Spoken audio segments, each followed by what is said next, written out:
Muy buenos días a todas y a todos ustedes. Como saben, el día de hoy el presidente de la República hizo la presentación de lo que da a conocer como el paquete contra la inflación y la carestía. Qué curioso, ¿no? El presidente que critica las medidas neoliberales asume medidas del mismo corte que el presidente de la Madrid y que el presidente Salinas en su tiempo, precisamente para evitar o controlar la inflación. Para nosotros es insuficiente este paquete económico porque creemos que no va a contener la inflación. Hay que recordar que al día de hoy la inflación estamos en un 7.7% cuando el presidente había anunciado que iba a controlar la inflación en un 2.4%. No ha podido y hoy presenta este paquete contra la inflación y la carestía. La pregunta que hacemos nosotros es, ¿y por qué no apoyó a las micro y pequeñas empresas durante la pandemia? ¿Por qué no apoyó a los productores del campo en su tiempo? ¿Por qué no apoyó a todos aquellos que entran en la cadena de producción de alimentos en este país? ¿Y por qué se esperó hasta ahora? A casi 40 meses de su gestión, está presentando un plan que evidentemente solo fija un precio de garantía a 24 productos de la canasta básica, que de tener éxito solamente beneficiaría a la población porque le otorga una opción adicional para la compra.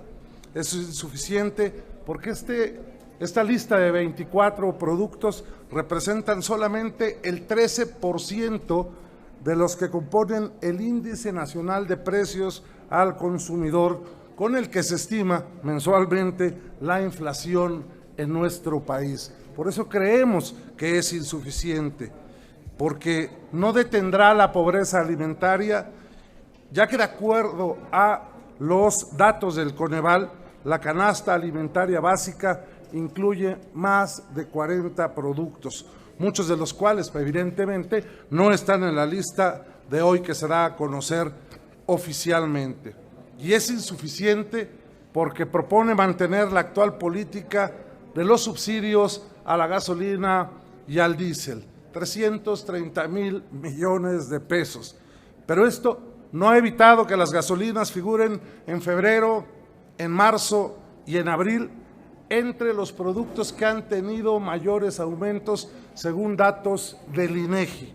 Y creemos también que es insuficiente porque propone un aumento de la producción de granos, es decir, extender de 5 a 9 estados el programa de fertilizantes para el bienestar, cuando está claro que la política agropecuaria del actual gobierno ha sido un fracaso en estos 40 meses que lleva en el gobierno, ¿no? Sabemos que la superficie cosechada de productos agrícolas ha caído casi un 20% según datos del propio gobierno. A ver qué nos dicen los defensores de esta política económica que solamente culpan al pasado. Con datos del presente queremos que nos rebatan estos datos y que nos digan si realmente creen que este paquete contra la inflación y la carestía en algún momento creen que pueda tener éxito. Muchas gracias, estamos a sus órdenes. Si nos permiten, les pregunta Félix Muñiz, de Punto Aéreo. ¿Qué tal? ¿Cómo están, señor legislador? Muy buenos días. Con lo que nos dicen ustedes, entonces, ¿es un fracaso el modelo económico de este país? ¿Y qué habría que hacer? ¿Qué propuesta tendrían ustedes que hacerle al Ejecutivo para que pudiéramos salir adelante?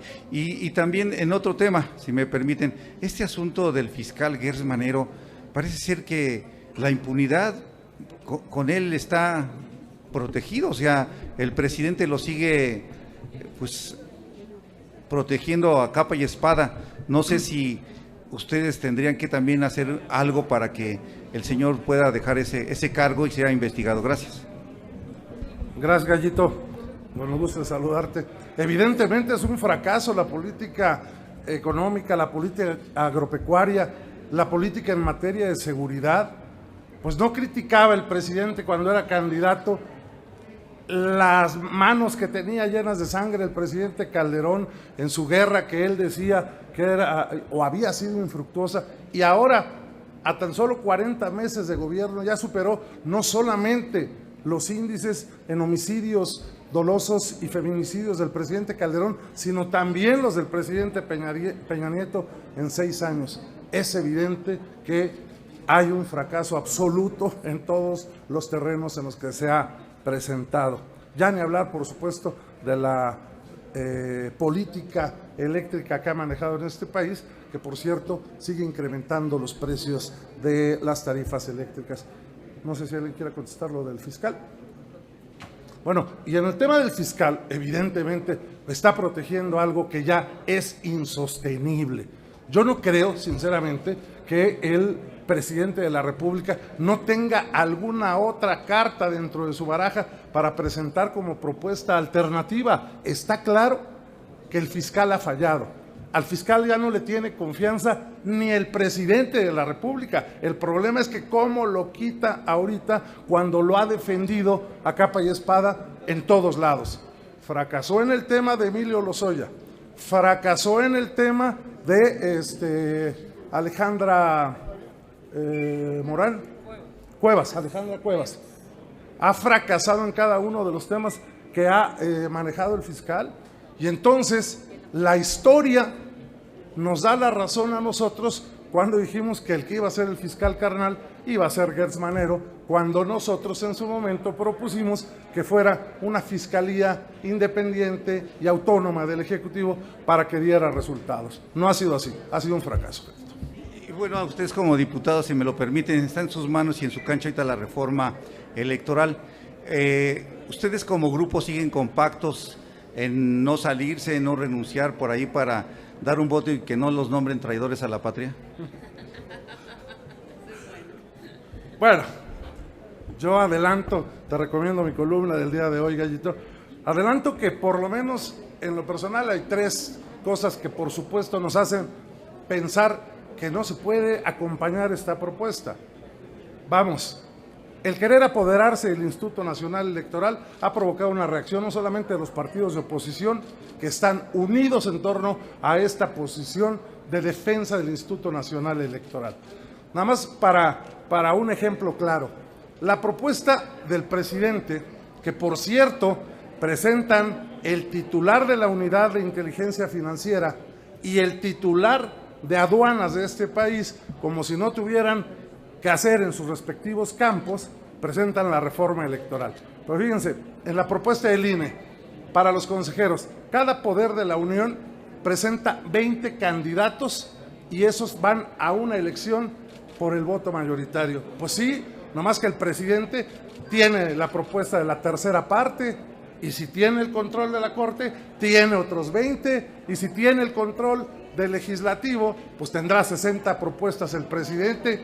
Eso es no tener memoria histórica de lo que ha costado precisamente la propuesta del instituto. Yo creo, y es un punto de vista personal, no sé si mis compañeras y compañeros quieran agregar algo, que la propuesta que se presentó no ha sido bien recibida por los partidos políticos de oposición, que entre otras cosas también afecta enormemente al Partido Verde Ecologista y al PT en caso de que avance este asunto. Y por supuesto, la sociedad civil se ha manifestado en contra de la misma. Pero tu bancada está sólida, no se van a salir.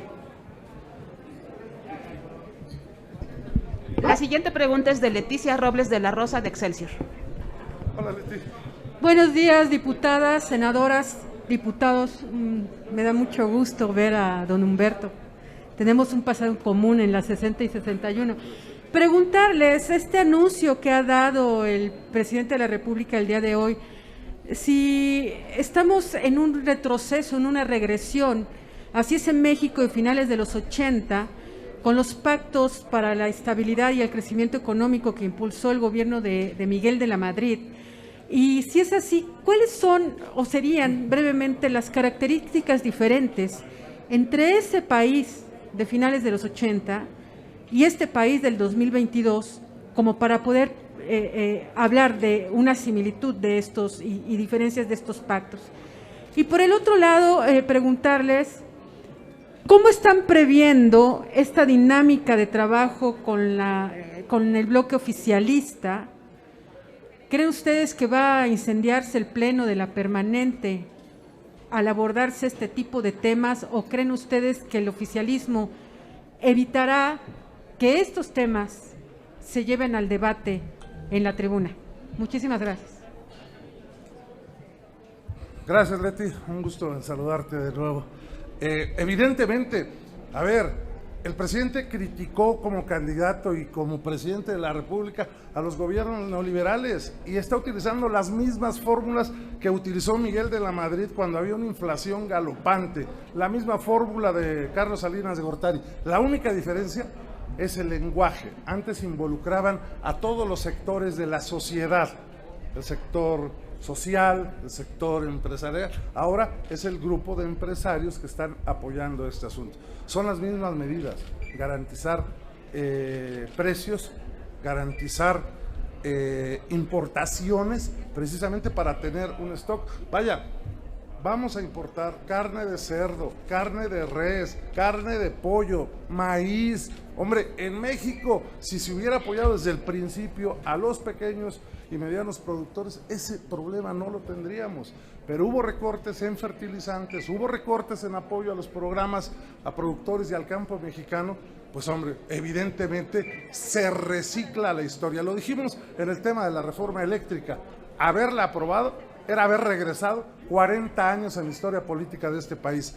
Con estas medidas estamos regresando 30 años a esa política neoliberal que el presidente tanto ha criticado. La verdad es que sí es importante para nosotros fijar una posición a propósito de cómo vamos a construir en esta comisión permanente, porque para nosotros la prioridad sería construir. Esa es una realidad, porque la gente está harta de la polarización, la gente está harta de la politiquería, la gente está harta de las cortinas de humo del gobierno. La gente hoy lo que necesita son respuestas, la gente hoy lo que necesita es que haya certeza en el bolsillo. La gente hoy quiere ir a un hospital y que haya medicinas. Nada de eso hay hoy, porque aquí en el Congreso hay una polarización. Y nosotros estamos aquí para construir, pero no para destruir las instituciones. Esta semana, esto que ha declarado, digamos, hoy con bombo y platillo el presidente, es un retroceso.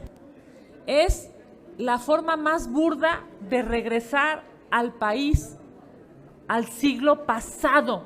El control de precios es la forma más burda de decirle a los mexicanos que no ha avanzado nada el gobierno, porque hoy lo que tendríamos que buscar es inversiones nacionales e internacionales, que la gente tuviera buen sueldo, que tuviera la posibilidad de comprarse la canasta básica y más. Pero el presidente sigue pensando en los 80s, en los 90s. Y vamos a polarizarnos, sí, cuando sea absolutamente necesario. Seguramente todos escucharon las declaraciones muy molestas, iracundas, violentas, diría yo, sacadas de sí de la jefa de gobierno a propósito del antimonumento que se puso en Reforma. Está descontrolada la jefa de gobierno, porque ella sabe que quienes han usado a las víctimas en este país es Morena, es López Obrador y son sus secuaces. Ella lo sabe. Ahora, darse cuenta que las víctimas les están reclamando a ellos a nivel nacional y a nivel local, la saca de sí. Y vamos hoy a demostrar en el Pleno quién es ruin. Vamos a demostrar en el Pleno quiénes son los que usan a las víctimas. Hemos visto escenas impresentables de este gobierno manipulando el dolor humano con tal de reclamarle al gobierno en turno. ¿Pero qué creen? Hoy son gobierno y hoy tienen que dar respuestas, no solamente discursos. Vamos a debatir en lo que haya que debatir. No tendríamos más preguntas registradas. Les agradecemos mucho a las legisladoras y a los legisladores. Muchas gracias. Gracias. Muchas gracias.